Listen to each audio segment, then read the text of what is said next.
Welcome to the Enneagram Global Summit 2015, where today's top teachers are bringing together Enneagram wisdom and experience from around the globe. Learn how to apply the world's most influential psychological and spiritual typing system to your life and learn about exciting new applications in realms from education to psychotherapy to business. We appreciate you sharing this event with your friends and family. Also, join in our conversation on Facebook at www.facebook.com/shiftnetwork. And now, your host, Jessica Dibb, the Spiritual Director of Inspiration Consciousness School and Community. Welcome, everyone, to the Enneagram Global Summit 2015. We have with us here now Mario Sikora, who is going to be talking with us about nurturing the core qualities of each type. Mario is the president of Awareness to Action International and an executive coach and consultant who advises leaders in large organizations across the globe. He has worked with senior leaders in numerous multinational corporations, including Motorola, TE Connectivity, Dow Chemicals, Panasonic, and Johnson & Johnson. He's an internationally recognized speaker and author, and the co-author of Awareness to Action, the Enneagram, Emotional Intelligence, and Change. He's also the author of many articles on personality styles and leadership, performance improvement, and team building. His articles have been translated into Italian, Spanish, French, Turkish, and Danish. He is also the president of Enneagram Learning International, which provides Enneagram-based training and certification programs for HR and OD professionals, coaches, consultants, therapists, and the general public. Mario was also the 2011 to 2012 president of the board of directors of the International Enneagram Association. He lives near Philadelphia with his wife and 4 sons. Mario, thank you for joining us today. Oh, it's a pleasure to be speaking with you again, Jessica. You know, Mario, I am so enjoying the developing conversations that are happening with you and I and other of our colleagues, because your approach, what really inspires me about it is your commitment to a kind of pragmatism that is actually a highly creative action-oriented approach, and really brings the Enneagram to a place where it's not, this is my perception anyway, it's not about separate personalities in a box. Of course, that would be sort of the dumbed-down version of the Enneagram. But that you found a way to act on behalf of the core qualities of each type, which, spiritual types might call the essential qualities. But you're doing it in a way that, is non-denominational. It can be accessed by anyone. And there's a whole thing that you do with sort of the logical or rational approach. And I just really am excited because it's helping all of us expand our way to articulate the fundamental unity of many different facets of the Enneagram. So I really am glad you're here, and I'm eager to hear what your newest and latest insights are on everything. Well, thank you. That's very kind of you to say. And I too have been enjoying our conversations. The conversation we had last year, the conversation that you and I had with Russ recently, and I'm looking forward to hearing your conversations with the other folks you're talking to during these sessions. Thank you.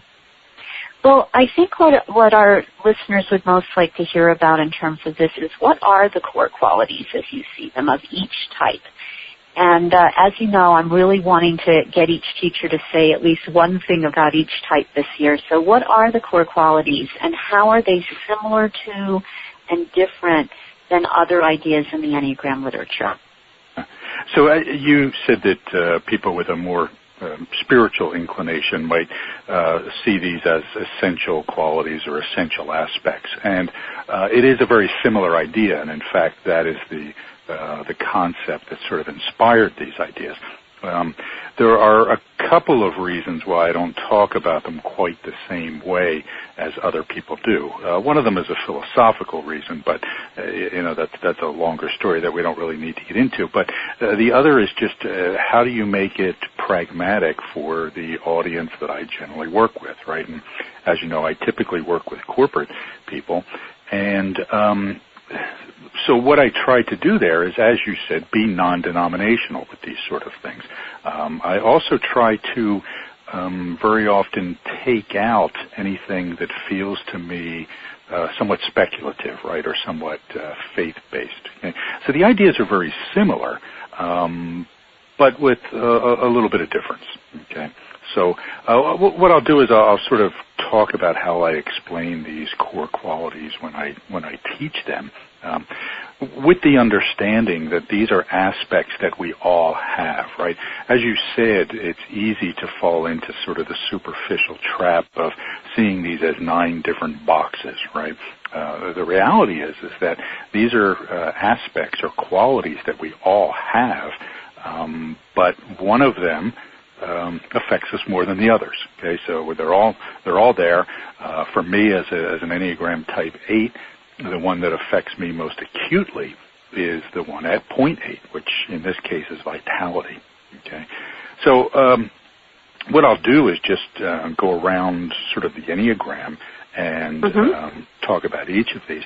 I also like to say that one of the perhaps differences between the way I approach it and the way some people might approach it is that I see these qualities as things that have to mature in us as we age. There are some people who would take the approach that, all we have to do is get rid of the ego and these core qualities or these essential qualities spring forth fully developed, right? I see it a little bit differently, and I see them as things that need to mature. They're there inherently. They're part of our nature, but the core qualities are analogous to an acorn that has to grow into an oak tree, right? And everything that the tree needs is there in the acorn, but there's a big difference between an acorn and an oak tree. And in order for the in order for the acorn to grow into the oak tree, it needs the right set of circumstances, okay? It needs nurturing, it needs good soil, it needs light, it needs appropriate water, and so forth, okay? So there's a maturation process that happens in these core qualities, but at the same time, if the circumstances aren't ideal, then a stunting can happen. Just like the tree trying to grow, if the circumstances aren't right, the tree's growth becomes stunted. Okay? So the way I think about these is that we're all somewhere along that path between acorn to oak tree, but depending on our circumstances, we get stunted somewhere along the line. And what happens with each of us is that we start to feel this stunting most acutely at our point. And even with my executive coaching clients, when we really start to get deep, they'll start to identify this stunting. They'll feel it as sort of an existential hole in themselves, right? So a 3, for example, whose the core quality is value, they will start to feel like deep down inside they don't really have value. If we think of value as something independent of accomplishment, just fundamental human value. Okay? As an 8, for me, the issue is vitality. Even though most 8s are seen as big, vital, energetic people, deep down inside they often feel dead. Right? There can be this blackness inside of an 8. I was talking to an 8 the other day, and he talked about how he kind of has this volcano inside of him, but at times when he doesn't know where to direct it, what to do with it, it feels like it went dark. Right? And that's how 8s can feel. So what we need, we all start to feel this stunting, and what we want to do are find ways to nurture these core qualities. What are the practices we can do that can help these qualities mature in us, right? Does that make sense? Yes, in fact, I think you're talking about lifelong learning, which even, Absolutely. Neuroscientists are telling us now is probably one of the greatest secrets to happiness and fulfillment in our life, and that I even know that E.B. Du Bois said that, of all the civil rights movements that have been since in the last 5,000 years, the most important is actually going to be the civil right of the right to be learning throughout our entire lifespan. And so I think you're talking about a practical way to actually approach learning about our capacities in an ongoing way over time. And I do think you're right. Of course, we would all agree with you that maturation plays a part in this, and yet it isn't something that has been explicitly talked about in a lot of the conferences and books and things that, even on the summit here. So yes, please tell us how each of these core qualities can grow from an acorn to a tree. Sure. So the way I like to think about this, I know you have a son, and he's grown. I have 4 young boys, right? And so the way I like to think about this is to remember back to the time when my sons were born, right? I'm sure that's a very vivid memory for you as well, right? And of course. So when we see these children, there are no one is born a blank slate, right? They don't come in just a lump of clay. They have these aspects to them. They have these characteristics. And so I like to encourage people to think about this baby, right, just a few days old or a couple of months old even. And the first core quality, which is found at point 9, I refer to as benevolence, right, this idea of just goodwill, right? They don't have ill intent toward people.